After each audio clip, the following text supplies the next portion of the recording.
26واں پارہ سورہ محمد کی میں نے ایک آیہ مبارکہ آپ کے سامنے تلاوت کی ہے، جس میں اللہ تعالیٰ نے ارشاد فرماتا ہے یا ایھا الذین آمنوا ان تنصروا اللہ ینصرکم ویثبت اقدامکم۔ ہم میں سے ہر بندہ یہ چاہتا ہے کہ اللہ اس کی مدد کرے، ہر بندہ یہ چاہتا ہے، اور جب بھی کوئی بندہ کسی کام کے لیے نکلتا ہے تو یہ کہہ کے جاتا ہے کہ یار دعا کیجئے گا، میں اس کام کے لیے جا رہا ہوں، اللہ تعالیٰ مدد فرما دے۔ ہم اس کو دعا کرتے ہیں، دعا دیتے ہیں کہ اللہ تمہاری اس کام میں مدد کرے۔ آئے قرآن سے پوچھتے ہیں کہ ہمیں اگر اللہ کی مدد چاہیے ہو تو ہمیں کرنا کیا ہوگا؟ قرآن میں اس کا جواب ہے۔ اللہ تعالیٰ ارشاد فرماتا ہے کہ یا ایھا الذین آمنوا، اے ایمان والو، ایمان والوں کو مخاطب کر کے فرمایا ان تنصروا اللہ، اگر تم اللہ کے دین کی مدد کرو گے، ینصرکم، اللہ تمہاری مدد کرے گا۔ اگر تم اللہ کے، ذرا بلند آواز میں، اگر تم اللہ کے دین کی، یعنی اللہ کی مدد کرنے سے مراد اللہ کے دین کی مدد کرنا، اگر تم اللہ کے دین کی مدد کرو گے ینصرکم، تو اللہ تمہاری مدد کرے گا، وَيُثَبِّتْ أَقْدَامَكُمْ، اور اللہ تعالیٰ تمہارے قدم جمائے رکھے گا، تمہیں مضبوط رکھے گا۔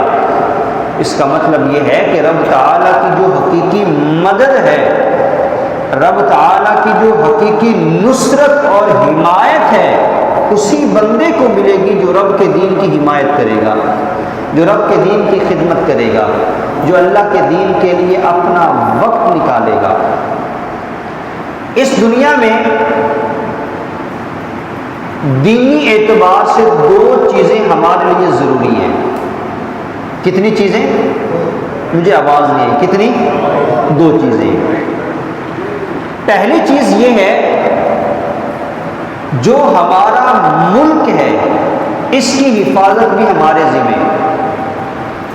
ایسا نہیں ہو سکتا کہ کوئی بندہ رہتا پاکستان میں ہو اور وہ یہ کہے کہ میں پاکستان کی حفاظت میں میرا کردار نہیں ہونا چاہیے، تو لوگ اس سے یہی کہیں گے پھر بھی تو پاکستان سے نکل جا۔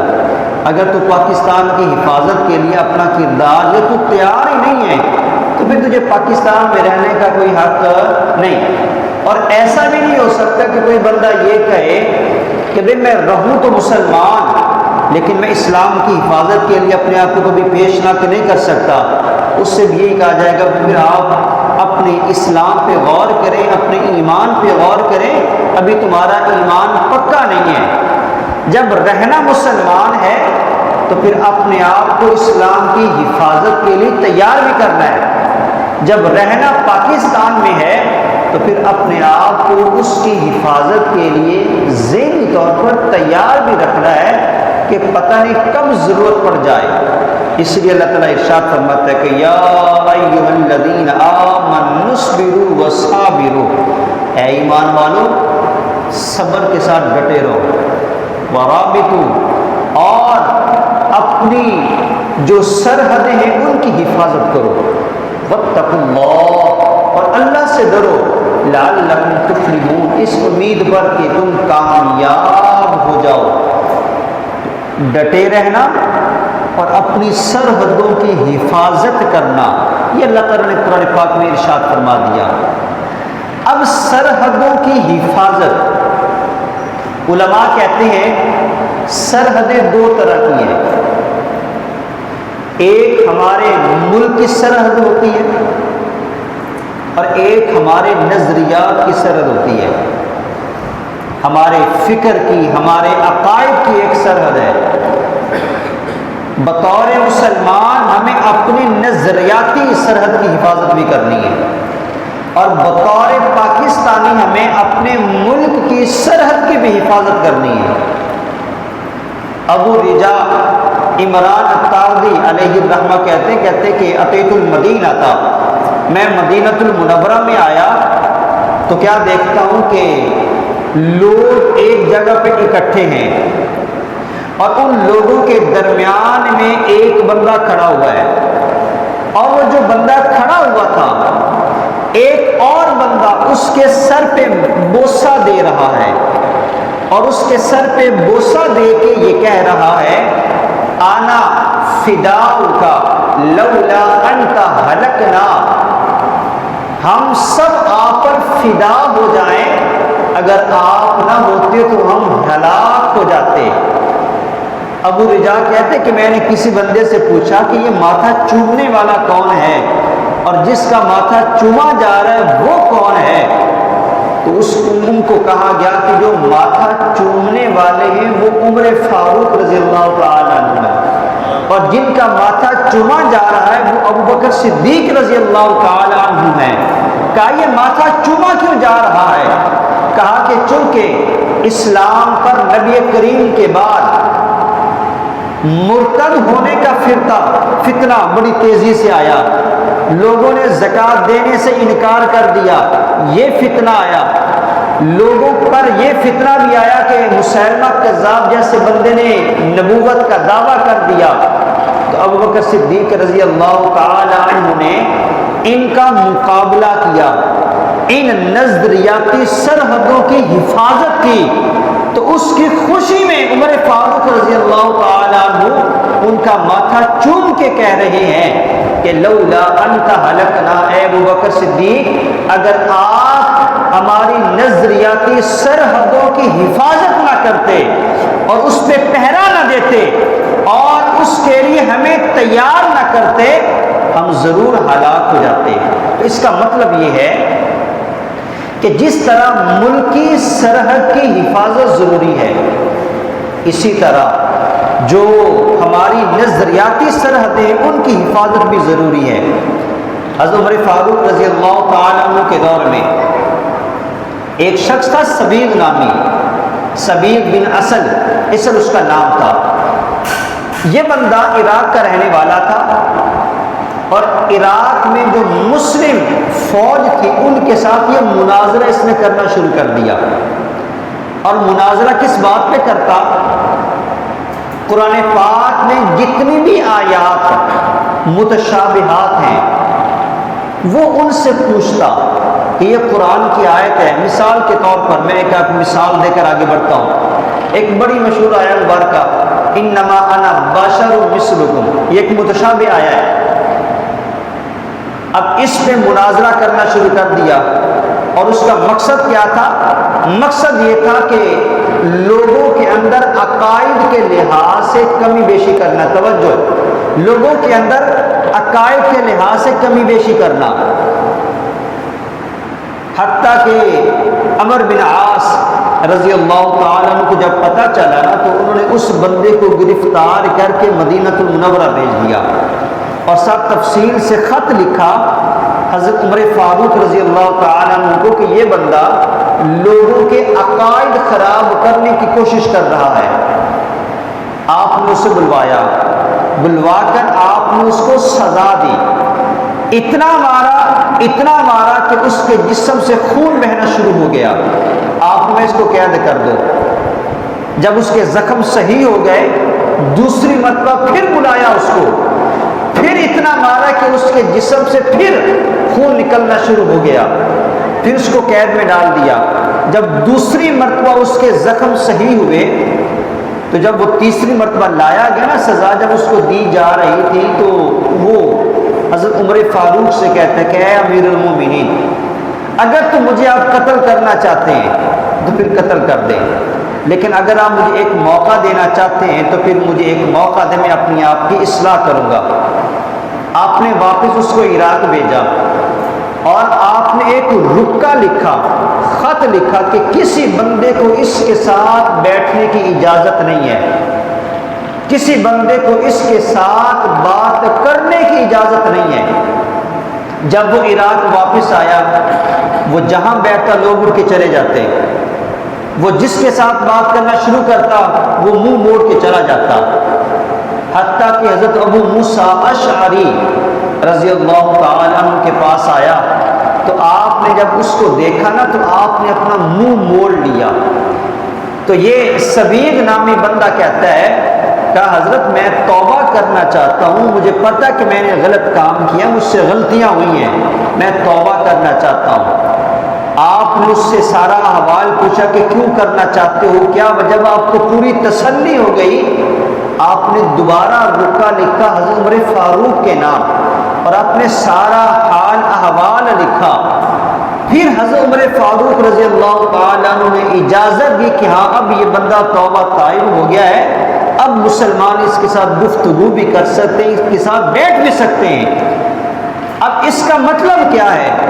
اس کا مطلب یہ ہے اس بندے نے کوئی ڈاکہ نہیں مارا، اس بندے نے کسی کے ساتھ کوئی زیادتی نہیں کی، اس بندے نے کسی کو قتل نہیں کیا۔ مسئلہ یہ تھا وہ لوگوں کے عقائد خراب کرنے کی کوشش کر رہا تھا، لوگوں کی جو نظریاتی سرحدیں تھیں اسلام کی، اس پہ حملہ آور ہو رہا تھا۔ حضرت عمر فاروق رضی اللہ تعالیٰ عنہ نے اس کو سزا بھی دی اور ساتھ لوگوں کو اس سے گفتگو کرنے سے منع بھی کیا۔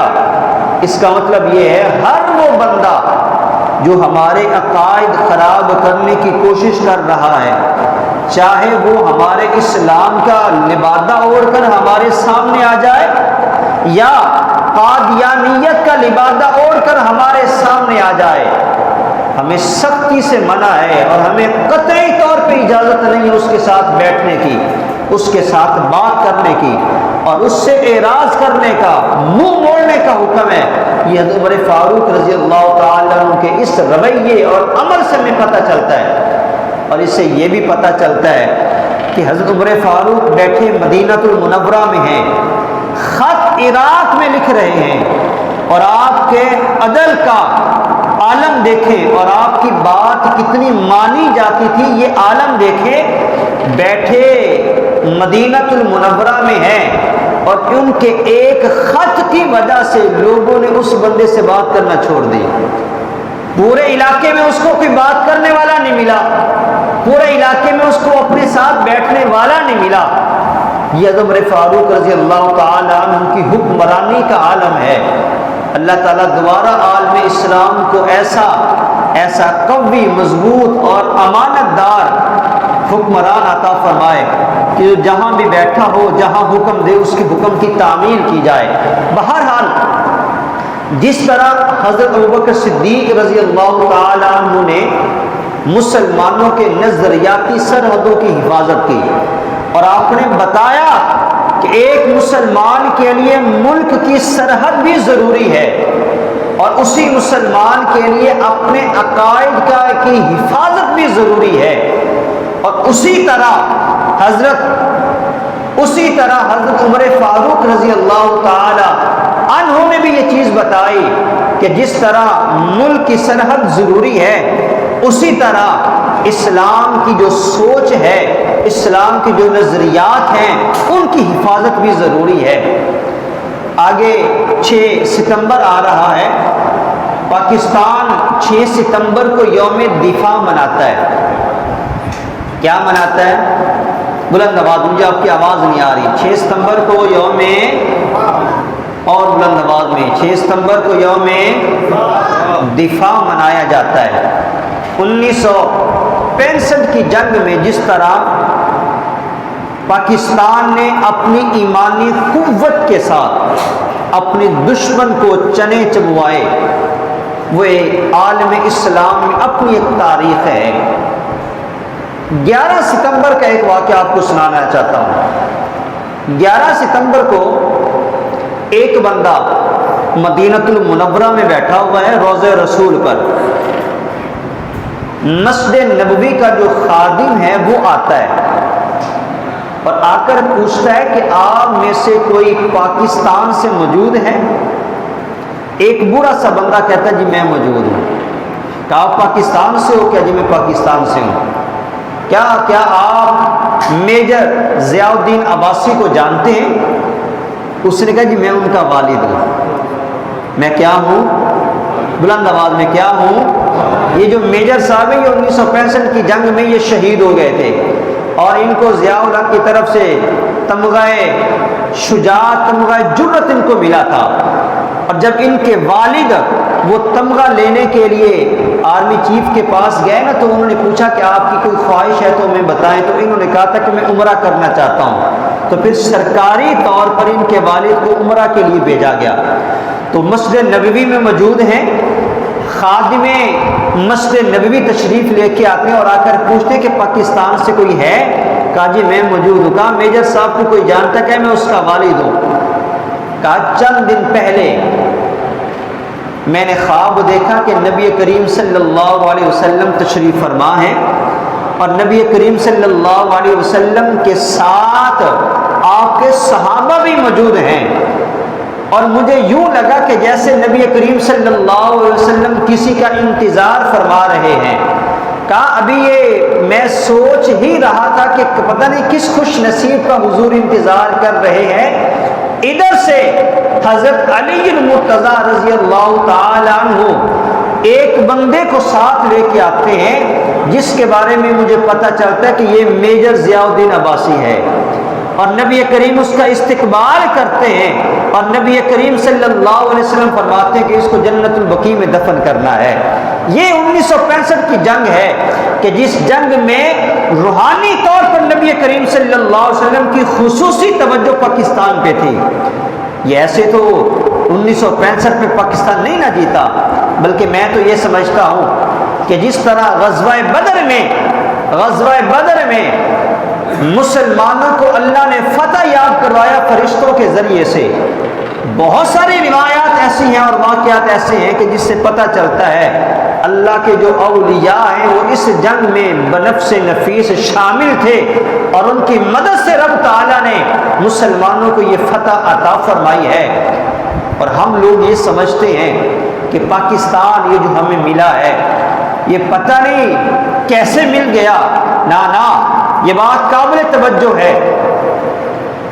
اس پوری دنیا میں دو ملک ہیں جو ایک نظریے کی بنیاد پر وجود میں آئے، ایک مدینہ المنورہ جو لا الہ الا اللہ محمد الرسول اللہ کے نظریے پر وجود میں آیا ہے، اور دوسرا یہ پاکستان ہمارا جو لا الہ الا اللہ محمد الرسول اللہ اس نظریے کی بنیاد پر معرض وجود میں آیا ہے۔ اور یہاں پر ایک اور بڑی قابل توجہ بات جو آپ کے علمی ذوق میں اور زیادہ اضافہ کرے گی، مدینہ طیبہ، اس کا مطلب کیا ہے؟ مدینہ کا مطلب ہے شہر، مدینہ کا مطلب کیا ہے؟ اور طیبہ کا مطلب ہے پاک، تو مدینہ طیبہ پاک شہر، پاک۔ اور اگر ہم دیکھیں تو رب تعالیٰ نے پاکستان کو بھی یہ خوبی عطا فرمائی ہے۔ پاک کا مطلب کیا ہے؟ پاک، اور ستان کا مطلب زمین کو کہتے ہیں، خطے کو کہتے ہیں، تو یہ پاک زمین ہے۔ مدینہ طیبہ وہ پاک شہر ہے، وہ پاک شہر ہے، اور پاکستان میں بھی اللہ نے وہی معنی دے دیا، یہ پاکستان پاک زمین ہے، تو ناموں میں بھی اللہ نے وہ مماثلت عطا فرما دی، تاکہ اگر کوئی بندہ کل کو غور بھی کرنا چاہے تو غور کر لے کہ جس طرح اللہ نے اپنے نبی کے شہر کو ایک پیارا نام عطا فرمایا ہے، اسی طرح اس خطے کو بھی رب تعالیٰ نے ایک پیارا نام عطا فرمایا ہے۔ اور ذرا اس سے آگے بڑھیں، مدینہ المنورہ میں جو روضہ رسول ہے اس میں کتنے رنگ ہیں؟ کوئی بتا سکتا ہے؟ روضہ رسول میں کتنے رنگ ہیں جی؟ ایک تو سبز ہے، دوسرا کون سا ہے؟ دوسرا سفید ہے۔ جو اوپر والا گنبد ہے وہ سبز رنگ کا ہے، نیچے جو کناریاں بنی ہوئی ہیں وہ سفید رنگ کی ہیں۔ ذرا غور تو کرو اپنے پاکستان کے جھنڈے میں کتنے رنگ ہیں؟ وہ بھی دو ہیں، ایک کون سا ہے؟ ایک سفید ہے اور دوسرا سبز ہے۔ یار نبی کے روضے کا بھی وہی رنگ ہے جو تمہارے جھنڈے کا رنگ ہے۔ اور ذرا مماثلت چیک کریں، روضہ رسول میں سفید زیادہ ہے کہ سبز زیادہ ہے؟ سبز زیادہ ہے، اور ہمارے جھنڈے میں زیادہ کون سا ہے؟ اور وہاں پہ سفید تھوڑا رنگ ہے، پاکستان کے جھنڈے میں بھی سفید چھوڑا رنگ ہے۔ اس سے سمجھ نہیں آتی عقل والوں کو کہ رب تعالیٰ نے اس ملک کو اپنے نبی کے ساتھ، اور یہاں پر ایک اور بات آپ کے علم کے لیے بتاتا چلا جاؤں، یہ میں عرض کر رہا ہوں کہ یہ ملک رب تعالیٰ نے نظریے کی بنیاد پہ دیا ہے، اور اس نظریے کی حفاظت کرنا ہماری ذمہ داری ہے۔ اگر ہم اعداد نکالیں تو لفظ محمد صلی اللہ علیہ وسلم کے اعداد کتنے بنتے ہیں؟ 92 بنتے ہیں۔ کتنے بنتے ہیں جی؟ مجھے آواز نہیں، کتنے بنتے ہیں؟ 92 بنتے ہیں۔ اور اگر ہم پاکستان کا جو ملکی کوڈ ہے وہ دیکھیں تو کیا ہے؟ وہ بھی 92 ہے۔ نام محمد کے اعداد بھی 92، اور پاکستان کا جو ملکی کوڈ ہے وہ بھی 92 ہے۔ یہ بھی بتاتا ہے کہ نام محمد اور پاکستان کا جو انٹرنیشنل سلسلہ ہے وہ بھی کتنا مماثلت رکھتا ہے۔ اور اگر ہم اس سے آگے اور بڑھیں، 27 رمضان المبارک کو رب نے قرآن بھی نازل کیا ہے، اور 27 رمضان المبارک کو پاکستان کے آزاد ہونے کا اعلان بھی ہوا ہے۔ یہ قرآن کے ساتھ مماثلت ہے۔ یہ ساری چیزیں ہمیں کیا بتاتی ہیں؟ یہ بتاتی ہیں کہ جس طرح مدینۃ المنورہ رب نے بڑے خاص نظریہ اور بڑی خاص ایک طریقے سے مسلمانوں کو عطا فرمایا، یہ ملک بھی رب تعالیٰ نے ایک خاص نظریے کے لیے عطا فرمایا ہے۔ اور آج لوگ یہ سمجھتے ہیں کہ پاکستان مٹ جائے گا، یہ مٹے گا نہیں، اس کو مٹانے والے مٹ جائیں گے، یہ قیامت تک آباد رہے گا۔ اور قرب قیامت جب آخری سلسلے چل رہے ہوں گے تو انشاءاللہ یہ عالم اسلام کی قیادت کر رہا ہوگا، یہ پاکستان اس وقت عالم اسلام کی قیادت کر رہا ہوگا، کیونکہ رب تعالیٰ نے یہ ملک عطا اپنی مرضی سے عطا کیا ہے، اور یہ ملک ایک نظریے کی بنیاد پہ آیا ہے، اور وہ نظریہ لا الہ الا اللہ کا ہے۔ لا الہ الا اللہ سے مراد توحید ہے، اور محمد الرسول اللہ سے مراد ختم نبوت ہے۔ لا الہ الا اللہ سے مراد کیا ہے؟ مجھے آواز نہیں آئی۔ لا الہ الا اللہ سے مراد کیا ہے؟ توحید ہے۔ اور محمد الرسول اللہ سے مراد کیا ہے؟ یہ ختم نبوت اس سے مراد ہے۔ 6 ستمبر ہم یوم دفاع کے حوالے سے مناتے ہیں، اور 7 ستمبر ہم ختم نبوت کے لحاظ سے مناتے ہیں۔ یہ ہمارے نوجوانوں کو پتہ ہونا چاہیے۔ 7 ستمبر وہ دن تھا جس دن ہماری پارلیمنٹ نے علماء کرام کے دلائل اور علماء کرام کی محنتوں کی وجہ سے، اور میں یہ سمجھتا ہوں کہ ختم نبوت کا یہ جو کارنامہ 7 ستمبر کو ہوا، جس کا انشاءاللہ تفصیلی بیان اگلے جمعے میں آئے گا، یہ جو کارنامہ اس میں تمام علماء کرام کا حصہ تھا، ہر بندے نے، ہر عالم دین نے اپنا اپنا حصہ اس میں شامل کیا ہے۔ 7 ستمبر کو ہمارے پورے پاکستانی سیاستدانوں نے، علماء کرام نے مل کر یہ آئین میں درج کروا دیا کہ قادیانی کافر ہے۔ یہ 7 ستمبر کو اعلان ہوا تھا۔ قادیانی کیا ہے؟ یہ ہمیں جھجک قطعی طور پہ نہیں ہونی چاہیے، یار جو نبی کا نہیں ہے وہ ہمارا نہیں ہے۔ یہ ایک پڑھی لکھی بات ہے، یہ ہمارے ایمان کا فیصلہ ہے۔ جو ہمارے نبی کا نہیں ہے وہ، ذرا بلند آواز میں، جو ہمارے نبی کا نہیں ہے وہ ہمارا نہیں ہے۔ 7 ستمبر کا ہمارے نوجوانوں کو پتہ ہونا چاہیے۔ تو یہ ملک جو ہے یہ اللہ نے اس نظریے کی بنیاد پہ دیا ہے، اور یہ ملک ہمیشہ، اس ملک میں رہنے والے ہمیشہ اپنی سرحد کی بھی حفاظت کرتے رہیں گے، اور جو اس کی نظریاتی سرحدیں ہیں، ختم نبوت ایک ہماری سرحد ہے، اور یہ عالم اسلام کی بنیاد ہے، یہ ہمارے اسلام کی بنیاد ہے ختم نبوت، یہ اس کی بھی حفاظت کرتے رہیں گے۔